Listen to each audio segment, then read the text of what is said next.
Subscribe करें और bell दबाएं ताकि कोई खबर रह न जाए।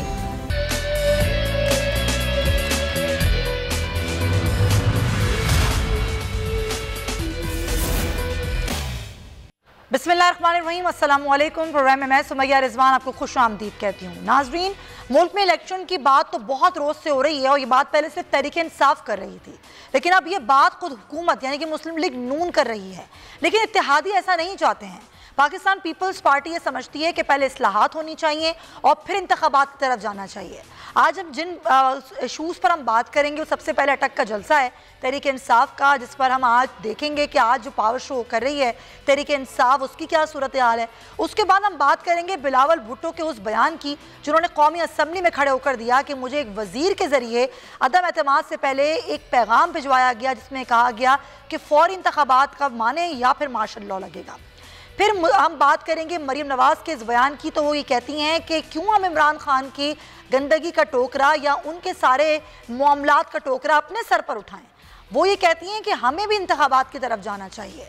फिर हम इस पर भी बात करेंगे कि जो आज पाकिस्तान मुस्लिम लीग नून महंगाई के हवाले से पहले पीटीआई को निशाना बनाती थी तनकीद का, आज उन्हीं के दौर में शदीद महंगाई हो रही है।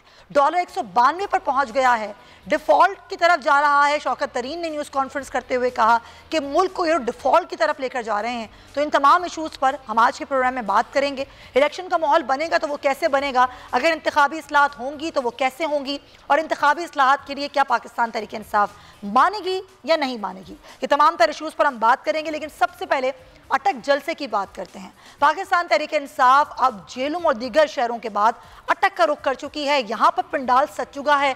वैसे तो 4 बजे का वक्त दिया गया था, लेकिन अमूमन हमने देखा है कि टाइम आगे बढ़ जाता है तहरीक इंसाफ के जलसों का।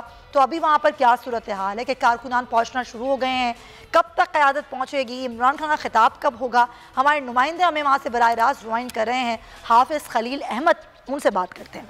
हाफिज़, क्या माहौल देख रहे हैं आप जलसा गाह में, और जो टाइम दिया गया था उससे तो खासा टाइम ऊपर हो चुका है, जलसा बाकायदा कब शुरू होगा और क़यादत कब तक पहुँचेगी? पाकिस्तान तहरीक इंसाफ का आज जो होने वाला जलसा था जिसका टाइम 4 बजे मुकर्रर किया गया था, वो अभी 1 घंटा से ज़्यादा वक्त गुजरने के बावजूद अभी जो है वो ताख़ीर का शिकार हो रहा है।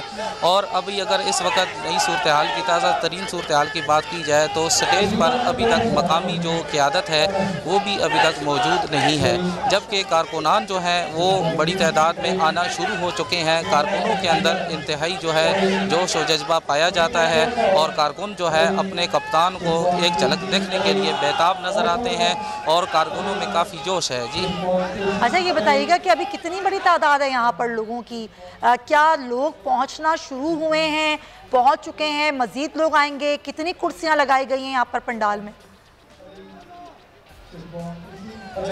पीटीआई इंतज़ामिया के साथ जब हमारी बात हुई है तो यहाँ पे जलसा इंतज़ामिया का ये बताना है कि पंडाल के अंदर हमने 15,000 से ज़ायद कुर्सियाँ लगाई हैं और यहाँ पर अभी कुर्सियाँ काफ़ी खाली पड़ी हैं, लेकिन लोग जो है टोलियों की शक्ल में मुख्तलिफ जो है इलाकों से यहाँ पहुँचना शुरू हो चुके हैं। अभी थोड़ी देर के बाद यही उम्मीद की जाती है कि ये पंडाल जो है वो पूरा भर जाएगा और बहुत बड़ी तादाद जो है वो पीटीआई वर्करों की यहाँ पे मौजूद होगी।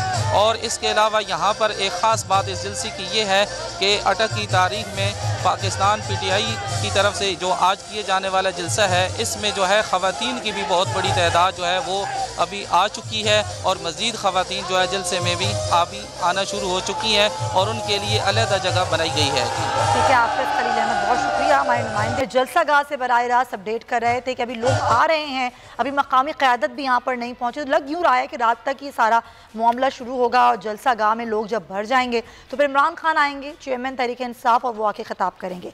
चलें बाकायदा प्रोग्राम का आगाज़ करते हैं और ज़रा इलेक्शन की बात करते हैं कि इलेक्शन रिफॉर्म्स की आज बात कर रही है पीपल्स पार्टी। मुस्लिम लीग नून चाहती है कि फौरी इलेक्शन हो, लेकिन जो लंदन में मीटिंग हुई है उसमें इस बात पर इत्तेफाक हो गया कि जो इत्तेहादी चाह रहे हैं वही होगा। तो इलेक्शन रिफॉर्म्स कैसे होंगी, वो इलेक्टोरल रिफॉर्म्स की बात इमरान खान खुद करते रहे जब वो हुकूमत मौजूद थे, हुकूमत चाहती थी उस वक्त की कि इलेक्टोरल रिफॉर्म्स हों, लेकिन ज़ाहिर है उस पर बात नहीं की उस वक्त की अपोजिशन ने। तो आज की हुकूमत और अब आज की जो अपोजिशन है, क्या मिल बैठ कर इस पर बात करेंगे और क्या इलेक्शन का माहौल जल्द बनेगा या नहीं बनेगा, इसी पर बात करेंगे। हमें ज्वाइन करें इमरान याकूब साहब, सीनियर सहाफ़ी हैं, तज़कियाकार हैं, उनको अपने प्रोग्राम में हम वेलकम करते हैं। राना अरशद साहब भी हमारे साथ मौजूद हैं पाकिस्तान मुस्लिम लीग नून से। आप दोनों हज़रात का बहुत शुक्रिया। इमरान साहब, जब बात की जाती है कि जी मुल्क में इलेक्शंस होने चाहिए, लाइक अर्ली इलेक्शंस हों या थोड़ा लेट इलेक्शंस हों, और उसके लिए सबसे पहले इलेक्शन रिफॉर्म्स हों, तो इलेक्शन रिफॉर्म्स का तो खुद पीटीआई की हुकूमत भी कहती रही, जब तो ना बैठ के बात की गई, ना ही कोई काम किया गया। आज किस तरह ये काम होगा, और ख़ास तौर पे जब ज़ाहिर ये कहा जा रहा है कि हम क्यों लें, ख़ुद मुस्लिम लीग नून ये समझती है कि हम ये खुमियाजा क्यों भुगते हैं, जो इमरान खान के हिस्से में जाना था, ये सारी महंगाई, मईशत की खराबी, तो ज़ाहिर अर्ली इलेक्शंस होने चाहिए। तो खुद अब एहसास हो रहा है कि मुस्लिम लीग नून को ये गलत हो गया हमारे साथ। बिस्मिल्लाहिर्रहमानिर्रहीम। सुमैया, पहली बात तो ये है कि अगर आज मुस्लिम लीग नून ये सोच रही है तो फिर उन्हें इक़्तिदार में आना ही नहीं चाहिए था। मैं नहीं समझता वैसे ज़ाती तौर पे कि मुस्लिम लीग नून अभी ये सोचना शुरू हो गई है।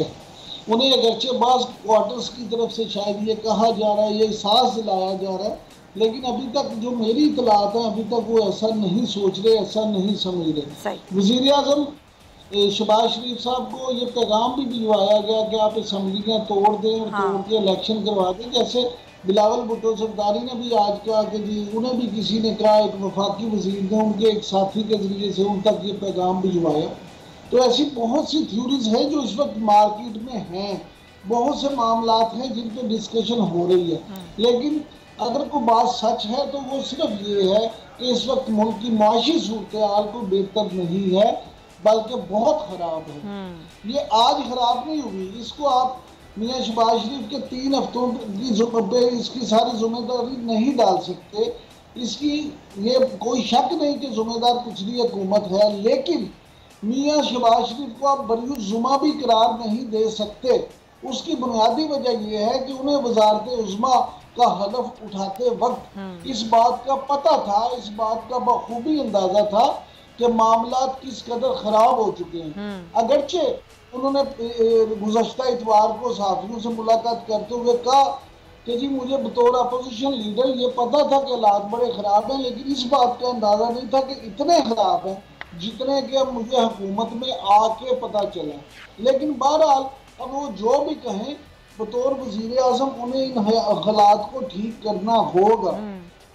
हम अगर मियाँ शहबाज शरीफ की पर्सनैलिटी को देखें जी, तो ये बात ठीक है कि वो एक अच्छे एडमिनिस्ट्रेटर हैं, वो चीज़ों को समझते हैं, और मुस्लिम लीग नून में ख़ास तौर पे उन्हें मैन ऑफ क्राइसिस समझा जाता है। अगर इस वक्त मौजूदा अपोजिशन में वाकई ही कोई ऐसा लीडर है जो कि उनको इस क्राइसिस से निकाल सकता है, तो वो बिलाशुबा मियाँ शहबाज शरीफ साहब हैं। तो लेकिन अगर वो ये कह रहे हैं कि हमें अंदाज़ा नहीं था, ये तो वही बात हो गई जैसे इमरान खान ने कहा था कि हमें अंदाज़ा नहीं था कि मुल्क की सूरत हाल ऐसी है, तो जाहिर ये सब बातें फिर आवाम नहीं समझती है।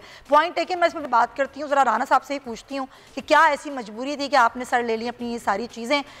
तो अब जो हम बात कर रहे हैं वो ये बात कर रहे हैं कि जब ये मालूम ही था कि मईशत के हालात इतने ख़राब हैं, इमरान खान ने ये सब कुछ किया, वो इनकम्पिटेंट हैं, उनकी कारकर्दगी अच्छी नहीं है, तो फिर क्या मजबूरी थी? फिर उनको ही पूरी हुकूमत अपनी मुद्दत पूरी करने दी जाती, और वो अपनी मुद्दत पूरी करते तो फिर उन्हीं को सब कहते और आवाम भी उन्हीं को कहती। आप मरीम नवाज़ ये कह रही हैं राना साहब कि खराबियाँ जो इमरान खान ने पैदा की हैं उसको ठीक करने में 2 से 3 साल लगेंगे, आपके पास तो 1.5 साल भी नहीं है, तो इसका मतलब तो यही हुआ ना कि आप ये ठीक नहीं कर सकते, ये आपने बता दिया। और अगर अभी ठीक नहीं कर सकते तो फिर आवाम आपको वोट क्यों देगी आगे वाले इंतखाबात में? तो ये आपको बात पहले समझनी थी। ऐसी क्या मजबूरी थी कि आप लोग हुकूमत में और अब ये कह रहे हैं कि हम नहीं कर सकते? जी बिस्मिल्लाहिर्रहमानिर्रहीम। समीर ज़मान साहब, मैं आपका मशकूर हूँ, आपके बोल्ड टीवी का शुक्रिया अदा करता हूँ। इशू ये है कि हमने तो इमरान न्याजी और इस टीम को 4.25 साल का टाइम दिया। मियाँ नवाज साहब मुतहदा अपोजिशन और पीडीएम की तमाम पार्टी के सरबराहान की ख्वाहिश के बावजूद इस हक में थे कि अदम एतमाद ना किया जाए, और उनकी वजह से नहीं हुआ था। अब जब हालात ये हो गए कि इमरान खान की अपनी ही पार्टी के 3 दर्जन से जायद MNA नूर आलम खान की शक्ल में, राजे रियाज की शक्ल में छोड़कर बैठ गए, कि इस अनाड़ी के साथ काम नहीं हो सकता। जब डॉलर हमने 108 का दिया, लेकिन वो तो कह रहे हैं उन्होंने अदम एतमाद में वोट ही नहीं दिया, अलग ही हुए हैं ना, वोट तो नहीं दिया अदम एतमाद में। नहीं, वोट नहीं दिया, फिर वो इमरान खान को तो छोड़ चुके हैं ना, हम हमारे कहने पे नहीं छोड़ा। इमरान खान की पॉलिसियों पर उन्होंने अदम एतमाद किया और उनको शोकत नोटिस होते रहे। सर वो एक अलग बहस है ना, अभी तो आप ये बताएंगे मईशत की खराबी, अगर आप लोग दूर नहीं कर सकते, आपने अपने हाथ खड़े कर दिए हैं, तो आप लोग हुकूमत में फिर क्यों आए? अगर आप ये नहीं कर सकते थे तो फिर आपने हुकूमत क्यों ली? मैं तो ये पूछ रही हूँ। समिया, हम अल्हम्दुलिल्लाह हम अंडर सुपरविजन लीडरशिप ऑफ मियां मोहम्मद नवाशी साहब, जब शबाशी साहब प्राइम मिनिस्टर बने हैं, हमने इश्यूज को टेकअप किया है। आप ये देखें कि IMF को 3 महीने पहले ये अंडरटेकन दे चुके थे, गैस, पेट्रोल और ऑयल पर सब्सिडी खत्म करने का ये रिटर्न दे चुके थे। वो रज़ाक दाऊद, शब्बर ज़ैदी या मैं समझता हूँ शौकत तरीन साहब जब खुद कह रहे थे कि मुल्क डिफाल्टर होने के करीब है, तो वो हकायक थे।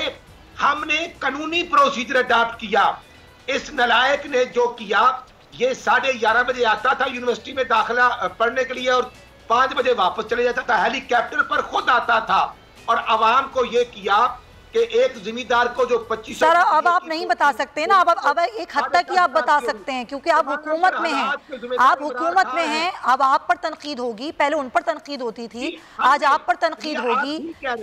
हाँ। मैं आपके पॉइंट को इंडोर्स करता हूँ, अब हमारी जिम्मेदारी है। हाँ। अल्हम्दुलिल्लाह हमने टेकअप किया है। ठीक है। आप देखें कि ये 3 साल हमारी जान को रोते रहे कि मियां नवाशी साहब ने बिजली ज्यादा पैदा कर दी है और 6 माह से लेकर ये 12 घंटे की लोड शेडिंग दे रहे थे। तो अल्हम्दुलिल्लाह हमने जो 27 पावर स्टेशन खराब थे, जिनका फ्यूल नहीं था, जो खराब थे, अल्हम्दुलिल्लाह वो 1 हफ्ता हुआ अभी खुरम दस्तगीर को मिनिस्टर बने हुए। सर जी वो मैंने बात करनी है, आप पंजाब में बैठे हैं, आप बताएं वहाँ कितनी लोड शेडिंग हो रही है।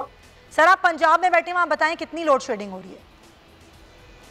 समिया 1 घंटे 2 घंटे का बिल्कुल है। 22,634 मेगावाट बिजली मौजूद है, क्योंकि बिजली है सॉरी गर्मी है तो एयर कंडीशन तो चलेंगे।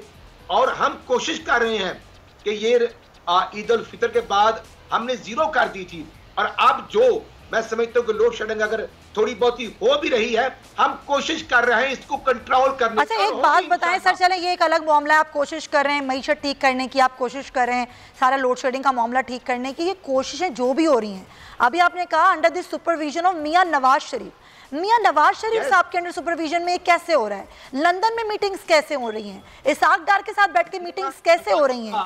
सजा याफ्ता मुजरिम है सर, मेरा सवाल कंप्लीट होने दें, अदालतों से सजा याफ्ता मुजरिम है मियां शहबाज शरीफ साहब, उनसे इंस्ट्रक्शंस क्यों ले रहे हैं? सबक सुन लिया मैंने, आपकी जुबान पर वो परवेज मुशर्रफ का नाम क्यों नहीं आता? नहीं मैं तो आपकी बात करूंगी ना, मैं परवेज मुशर्रफ की बात आपसे क्यों करूंगी? नाम क्यों नहीं आता आपकी जुबान पर? मैं परवेज मुशर्रफ की बात आपसे क्यों करूंगी सर? इमरान खान का भी आना चाहिए, बिलियन ट्रीज। आपकी बात आपसे होगी, इमरान खान की बात इमरान खान से होगी, परवेज मुशर्रफ की बात परवेज मुशर्रफ से होगी। जो मेडिसिन माफिया था, जो इशू छोड़ के गया है, समिया साहबा आपकी बात को मैं सुन रहा, आप ठीक कह रही हैं, हमने इसको चलें अच्छी बात है, आपने मेरी बात को ठीक माना। मैं बस ये चाह रही थी कि आप ये बोलें कि आपने मेरी बात को ठीक माना। चले मुसर्रत चीमा साहब हमारे साथ पाकिस्तान तहरीक इंसाफ से, उनको भी हम जरा शामिल गुफ्तगू करते हैं। मुसर्रत साहिबा, अर्ली इलेक्शन मुस्लिम लीग नून चाहती है लेकिन पीपल्स पार्टी नहीं चाहती, वो कहते हैं इंतखाबी इस्लाहत होने चाहिए। बिलावल भुट्टो कह रहे हैं हमें तो धमकी दी गई है 1 दिन पहले कि जी आप अर्ली इलेक्शंस करवाएं वरना मार्शल लॉ लगेगा। बहुत शुक्रिया सुमैया। अभी आप देखेंगी कि किस किस तरह से कितनी बिल्लियां थैले से बाहर निकलती हैं। अभी तो ये सिलसिला जारी और सारी रहेगा।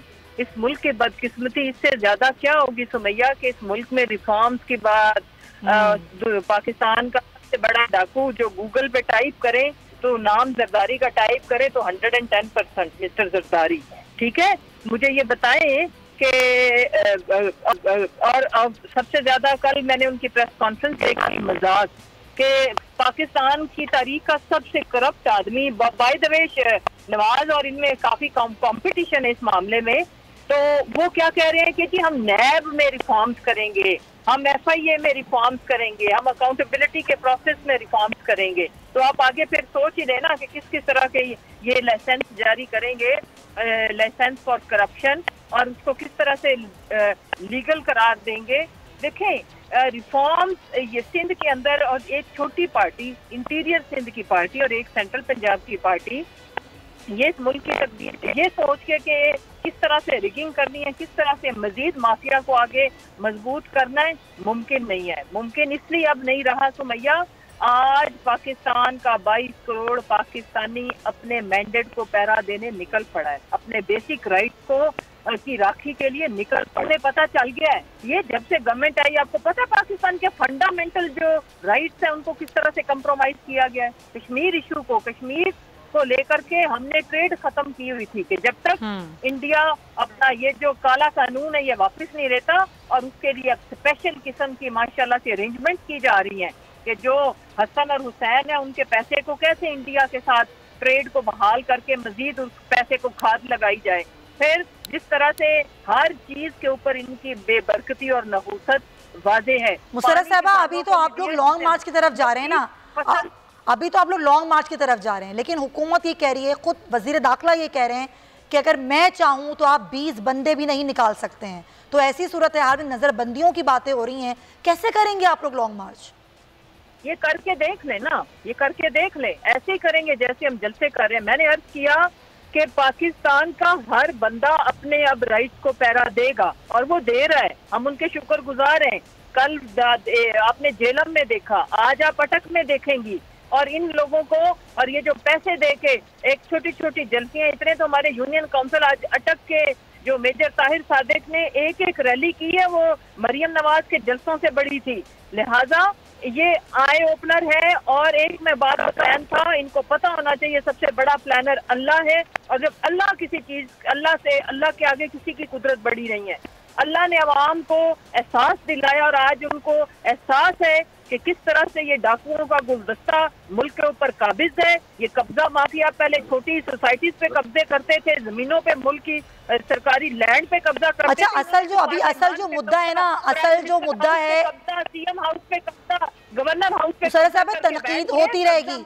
असल मुद्दा इलेक्शन है, आप भी कह रहे हैं ना, आप लोग कह रहे हैं अर्ली इलेक्शन हो। अर्ली इलेक्शन कैसे हो? नहीं मान रही है इत्तेहादी पार्टियां, वो कह रही हैं पहले इस्लाहात होगी फिर इलेक्शंस होंगे। अब आप लोग कैसे ये माहौल पैदा करेंगे कि इलेक्शंस हों? हम अवाम 22 करोड़ अवाम, 22 करोड़ पाकिस्तानी, सब कुछ we will make it possible. ये कैसे नहीं मानेंगे? ये कौन होते हैं ना मानने वाले? ये जमहूरी मुल्क है, जमहूरियत के लिए क्या ये जमहूरियत है?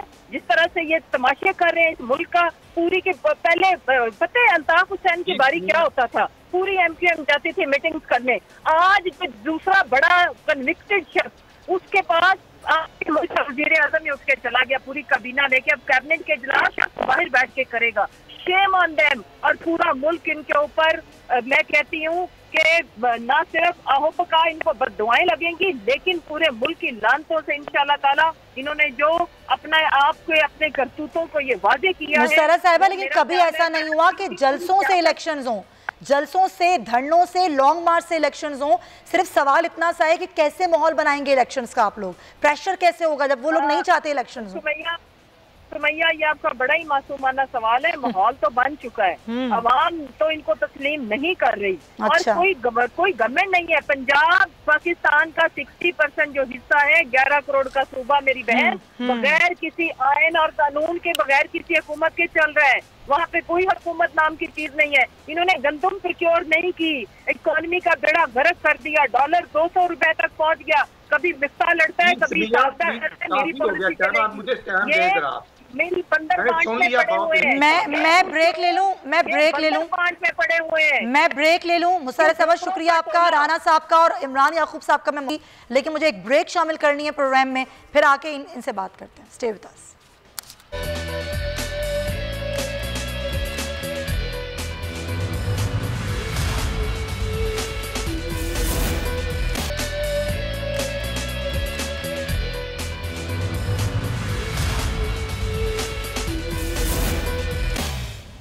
Welcome back to the show नाजरीन। हम मुल्क की मईशत की सूरत हाल पर भी बात करेंगे। डॉलर जो कि आसमानों को छू रहा है, उसकी क्या वजह है, क्या वाकई मुल्क डिफ़ॉल्ट करने वाला है, और जो सूरत हाल है ओवरऑल मईशत की, उस पर बात करेंगे। लेकिन उससे पहले ज़रा इमरान याकूब साहब और राना अशरफ हमारे साथ मौजूद हैं, उनसे ज़रा बात कर लेते हैं। इमरान साहब, गुफ्तगू आपने दोनों की सुनी, मुस्लिम लीग नून की भी, PTI की भी। आपको लग रहा है कि इलेक्शंस हो पाएंगे और इन हालात में हो पाएंगे, या फिर अनारकी फैलेगी? सुमैया, मुझे तो ये लगता है कि अगर फौरी तौर पे इंतखाबात हो भी जाएं तो वो खूनी इंतखाबात होंगे। अल्लाह करे कि मेरा ये कहना एक वहम साबित हो, अल्लाह करे कि मेरी बात गलत साबित हो, लेकिन मौजूदा सूरत हाल में जितनी पोलराइजेशन सोसाइटी में इस वक्त हो चुकी है और जिस नहज पे ये सियासतदान कौम को ले गए हैं, अगर फौरी इलेक्शन हो भी जाएं तो खूनी इलेक्शन लगते हैं। वो ऐसे नहीं होंगे कि हाँ जी। लिहाजा मैं तो ये नहीं समझता कि फौरी इलेक्शन हो। दूसरी बात ये कि देखें बकौल मौजूदा अपोजिशन के जो हैंडलर्स इस हुकूमत को लाए हैं, क्या वो हैंडलर्स इसलिए लाए थे कि महीने बाद ही वो हुकूमत को खत्म कर दें और उसमें फिर दोबारा वही खेल शुरू हो जाए?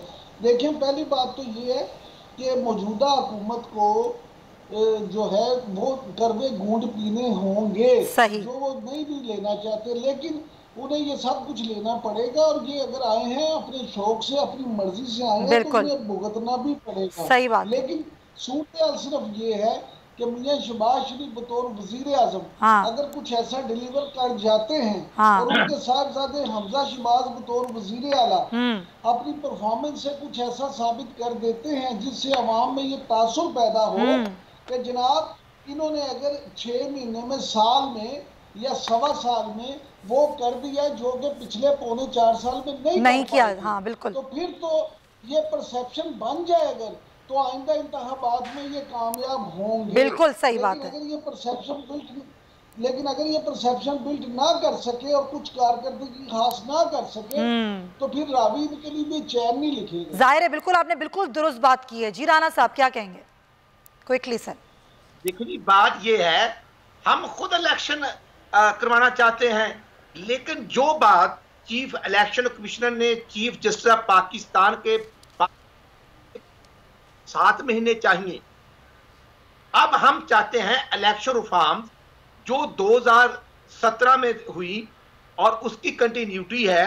ये देखना, EVM मशीन का जिक्र करते करते नेहरू ने इदारों को ऑन बोर्ड लिया और इमरान खान कहते थे कि जो मैं कहता हूं वो कानून है। आज मियां शबाशी साहब जो हैं, हम तो अपोजिशन को भी साथ लेकर चलना चाहते हैं। मैं खुद CWC का मेंबर हूं। हमारी पार्टी का यही फैसला है जो मियां नवाशी साहब ने किया, जो हमारी CEC ने किया, कि तमाम स्टेक होल्डर अपना रोल प्ले करें। जब 2019 में शबाशी ने बतौर अपोजिशन लीडर बात की थी कि आए मसाके मशीयत करें, तो हमारा मजाक किया गया। आज हम कहते हैं हम गवर्नमेंट में हैं, हमने 1973 के आइन के मुताबिक अदम इत्तेमाद को अल्हम्दुलिल्लाह के जरिए आए हैं और वही इत्तेहादी जो इनके साथ थे वो हमारे साथ है। हम बेहतरी चाहते हैं। हम समझते हैं कि मौजूदा हालात में वो चाहे बिजली की लोड शेडिंग हो, चाहे मैं समझता हूं कि चीनी आटा हो। अब 2200 रुपए गंदम का रेट है, लेकिन शबाशी साहब ने 1600 रुपए मन आटा यूटिलिटी स्टोर पर और 75 रुपए की चीनी का रेट मुकर्रर कर दिया है और अल्हम्दुलिल्लाह उस पर अमल हो रहा है। DAP और यूरिया की जो कीमतें हैं उनको अल्हम्दुलिल्लाह वो अंडर कंट्रोल है। ठीक है, लाहौर में तो चले सर, ये करना होगा आपको। अगर आप लोग ये बयानियां देंगे ना कि 3-4 साल लगेंगे सही होने में, तो फिर आगे आप लोगों के लिए प्रॉब्लम होगी। बहुत शुक्रिया राना अरशद साहब, आपका भी, इमरान आपके वक्त का भी बहुत शुक्रिया सर।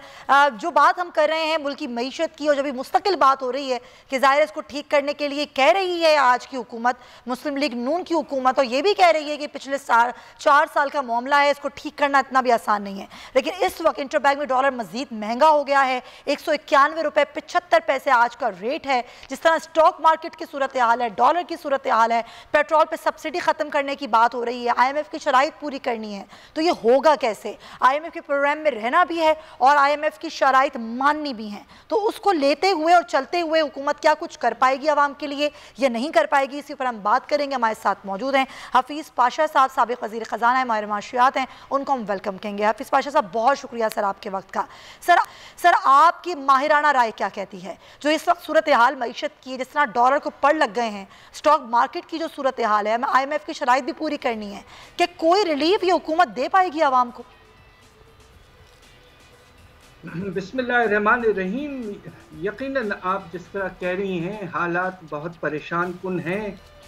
कुछ दिन पहले रुपए की कदर में रोज़ाना 50 पैसे के लगभग होता था गिरावट, फिर 1 रुपये और आज तो 1.5 रुपये के लगभग हो गया है। तो रफ्तार बढ़ गई है रुपए के गिरने की। और दूसरी तरफ आपका स्टॉक मार्केट जो है वो हर रोज़ तकरीबन गिरता ही रहा है। लिहाजा हुकूमत को फ़ौरन से फ़ौरन इक़दामात लेना चाहिए। वो क्या हो सकते हैं? सबसे पहले तो 15 तारीख को हमें ये देखना है कि क्या IMF के साथ जो बात तय हुई थी जब हमारी टीम वाशिंगटन गई थी कि इजाफा किया जाएगा पेट्रोल की कीमतों में, यकीनन 2-3 मरहलों में, मगर किया जाएगा। क्या अब फाइनली आप 15 तारीख को कुछ इजाफा देखेंगे? ये बहुत बड़ा सवाल है, इसलिए कि इसके बाद 18 तारीख को दोहा में शायद IMF के साथ मीटिंग है जी। तो अब ये देखना है कि ये मीटिंग का आगाज़ क्या एक पॉजिटिव अंदाज में हो सकता है। अगर पाकिस्तान, कम से कम मेरा तो अंदाज़ा पहले दिन से ये था कि सबसे आगाज़ में कम से कम जो 10 रुपए कम किए गए थे उसे वापस ले आते, जो लेवल था जो लोग दे रहे थे उससे उनके बोझ नहीं बढ़ता, मगर 10 रुपए भी नहीं बढ़ाया गया। अब ये देखना है कि आने वाले तकरीबन 3 दिन में क्या होता है। तो सर अगर सारा दारोमदार इसी बात पर है कि डॉलर की सब्सिडी ख़त्म होती है या नहीं होती है, ज़ाहिर इस मामले को थोड़ा सियासी भी कर दिया गया है कि एक तरह से एक आवाम का एक हिमायत लेना चाहती है हुकूमत कि आवाम नाराज़ ना हो, क्योंकि जब पेट्रोल महंगा होता है तो सारी चीज़ों पर इसका असर पड़ता है और हमें IMF के प्रोग्राम में रहते हुए उनकी शराइत को भी मानना है। तो फिर इस सूरत हाल में हम अपने रुपये को कैसे तगड़ा कर सकते हैं? हम पेट्रोल जो कि इंटरनेशनल मार्केट में फ़िलहाल कम हो रहा है, अगर हम पिछले सूरत हाल देखें उसके मुकाबले में, तो हम इसको किस तरह कर सकते हैं? फिर इंटरनेशनली जो मार्केट पर जो सूरत हाल होती है उसका असर पड़ता है पाकिस्तान पर, तो इन सब सूरत हाल को देखते हुए हम अपनी मईशत को कैसे ठीक कर सकते हैं?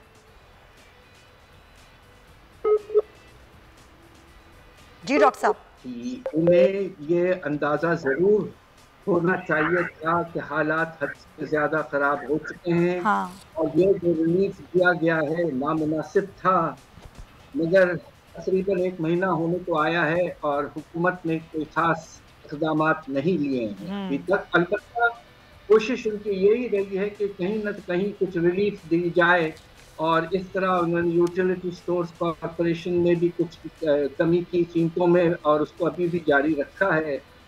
मगर मसला पाकिस्तान के साथ इस वक्त ये है कि अगर आपको इस, जिसे कहते हैं, अगर आप इजाज़त दें दलदल से निकलना है तो आपको सख्त से सख्त इक़दामात लेना ही पड़ेगा। कोशिश होनी चाहिए कि वो इक़दामात इस नौइयत के हों कि पाकिस्तान के अमीर तबका जो है, जिनको बेशुमार फराद दिए गए हैं हमारे टैक्स के निज़ाम में और दूसरे चीज़ों में भी, उन पर बोझ बढ़ाया जाए और उसके नतीजे में जो आपको रेवेन्यू मिले उसका एक हिस्सा जो है वो आप रिलीफ के तौर पर ज़रूर इस्तेमाल करें। मगर मुझे अफसोस से कहना पड़ता है कि बजट के बारे में अभी भी कुछ वाज़ेह नहीं हो रहा है।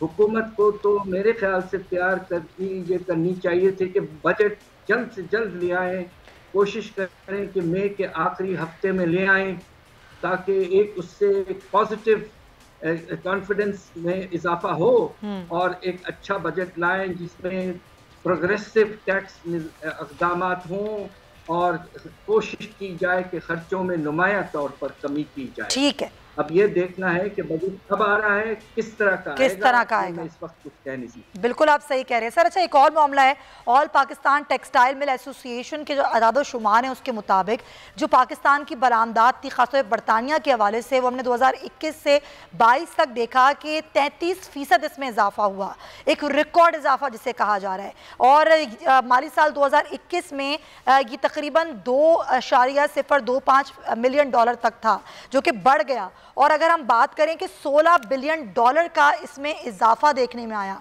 ये एक रिकॉर्ड इजाफा था। और ज़ाहिर है इसको भी पाकिस्तान तहरीक इंसाफ एक तरह से अपने उसमें लेती है कि ये हमारे दौरे हुकूमत में हुआ और हमने जिस तरह के इकदाम किए जिससे पाकिस्तान की एक्सपोर्ट्स जो थी वो बढ़ गई थी। सर, इस पर आप क्या कहेंगे? एक्सपोर्ट्स हमारे बरामदात के इजाफे में जो ज़्यादा असर है वो अल्लाह के फजल से बाहर के कीमतों में वो नुमाया तौर पर इजाफा किया। हमें एक तरफ नुकसान हुआ दरामदात पर, जब कीमतें बढ़ी, तेल की बढ़ी, एडिबल ऑयल की बढ़ी, वगैरह वगैरह हर चीज़ की कीमतें बढ़ी, तो हमारा जो दरामदात का बिल है वो बहुत बढ़ गया और तकरीबन 50%। साथ साथ जो हमारे एक्सपोर्ट के आइटम हैं, खास तौर पर टेक्सटाइल्स में 3-4 आइटम, निटवेयर, बेडवेयर और रेडीमेड गारमेंट्स वगैरह में कीमतों में इजाफा हुआ। वॉल्यूम में कोई खास इजाफा नहीं हुआ है, ये बात नोट करने की है। सही। और आगे चलकर हमें ये देखना है कि चूंकि एक बहुत अच्छी बात ये थी कि जो स्टेट बैंक ने ले आए थे एक बड़ा अच्छा पैकेज एक्सपोर्ट इंडस्ट्री को प्रमोट करने के लिए इन्वेस्टमेंट, उससे कैपेसिटी में इजाफा हुआ है, मगर वो जो नई कैपेसिटी बनी है वो अभी तक पूरी तौर पर इस्तेमाल नहीं हुई है। बस हम उम्मीद कर सकते हैं कि कीमतें वहीं रहें, अच्छी कीमतें मिलें और वॉल्यूम में भी आने वाले महीनों में इजाफा होता रहे। बहुत शुक्रिया आपका डॉक्टर पाशा साहब, अपनी माहिराना राय आप दे रहे थे, आपके वक्त का बहुत शुक्रिया। नाजरीन, ब्रेक लेंगे, वापस आएंगे तो एक और मजीद सूरत हाल पे बात करेंगे, वो है बिजली का बहरान जो कि पूरे मुल्क में संगीन हो चुका है लेकिन हुकूमत इससे इनकारी है। इस ब्रेक के बाद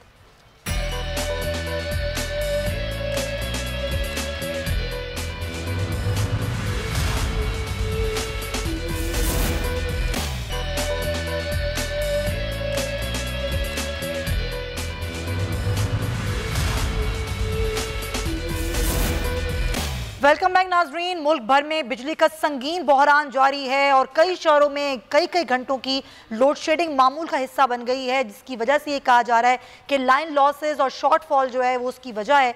लेकिन हुकूमत इस बात को मानने से इनकारी है। जो वज़ीर तवानाई हैं खुर्रम दस्तगीर साहब, वो हमने लोड शेडिंग सिफर कर दी है और उस पर मजीद भी काम किया जा रहा है। ज़रा सुनिए वो क्या कहते हैं। ये आपने सुना कि खुर्रम दस्तगीर साहब ने क्या कहा। मुल्क भर में इस वक्त जो शॉर्टफॉल है बिजली का वो 4435 मेगावाट तक पहुंच चुका है। कराची की अगर बात करें, कराची में जो हीट वेव अलर्ट है वो जारी कर दिया गया है। इस शदीद गर्मी में जो कराची में बिजली की बंदिश का दौरानिया है वो 12 घंटे तक पहुँच गया है। शहरी इससे बिलबिला उठते हैं और नेपरा का कहना यह है कि अगर बिजली घर की मरम्मत सही वक्त पर की जाती तो ये सूरत हाल देखने में ना आती। सुनिए शहरी इस पर क्या कहते हैं।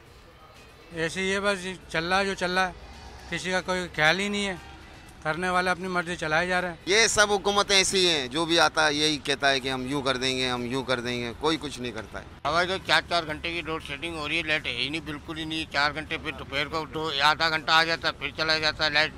गर्मी के हमारे भारी बैठे रहते हैं धूप के अंदर ही। लाइट की इतनी यहाँ पे इतनी शदीद परेशानी हो रही है, 14 घंटे कम से कम लाइट जा रही है। खुर्रम दस्तगीर साहब से अपील है कि आप आएँ लारकाना में देखें कहाँ लोड शेडिंग खत्म हो गई है।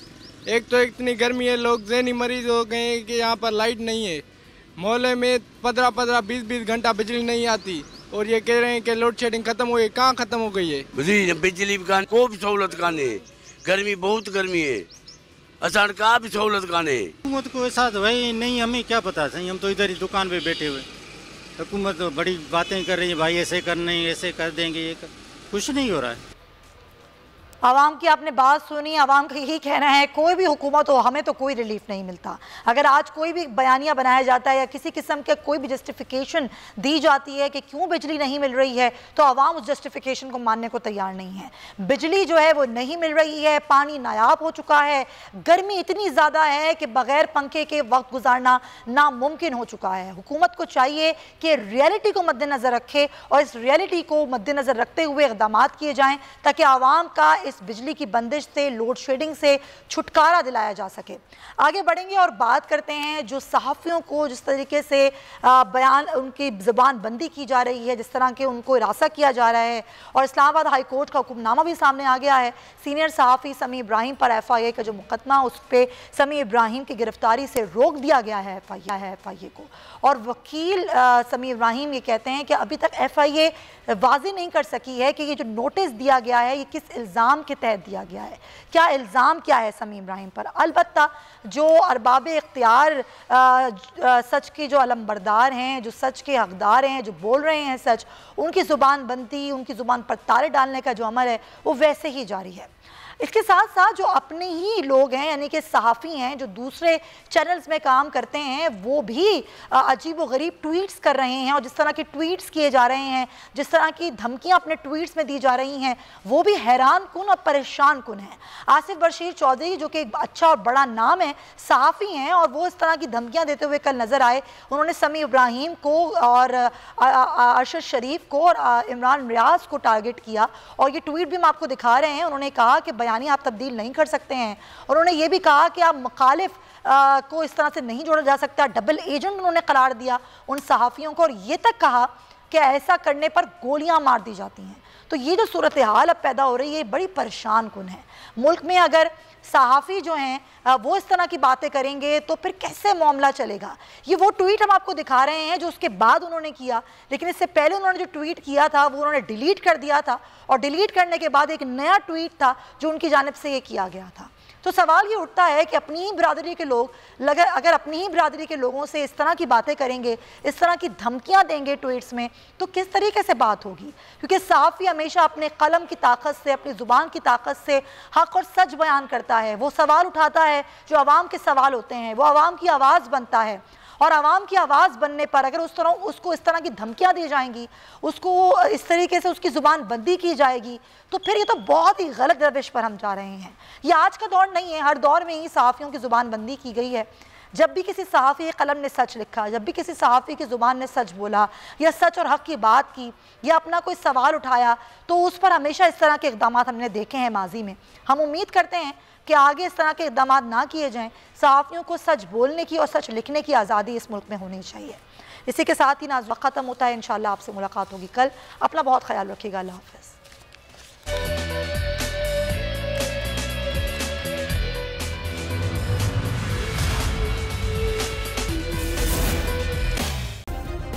सब्सक्राइब करें और बेल दबाएं ताकि कोई खबर रह न जाए।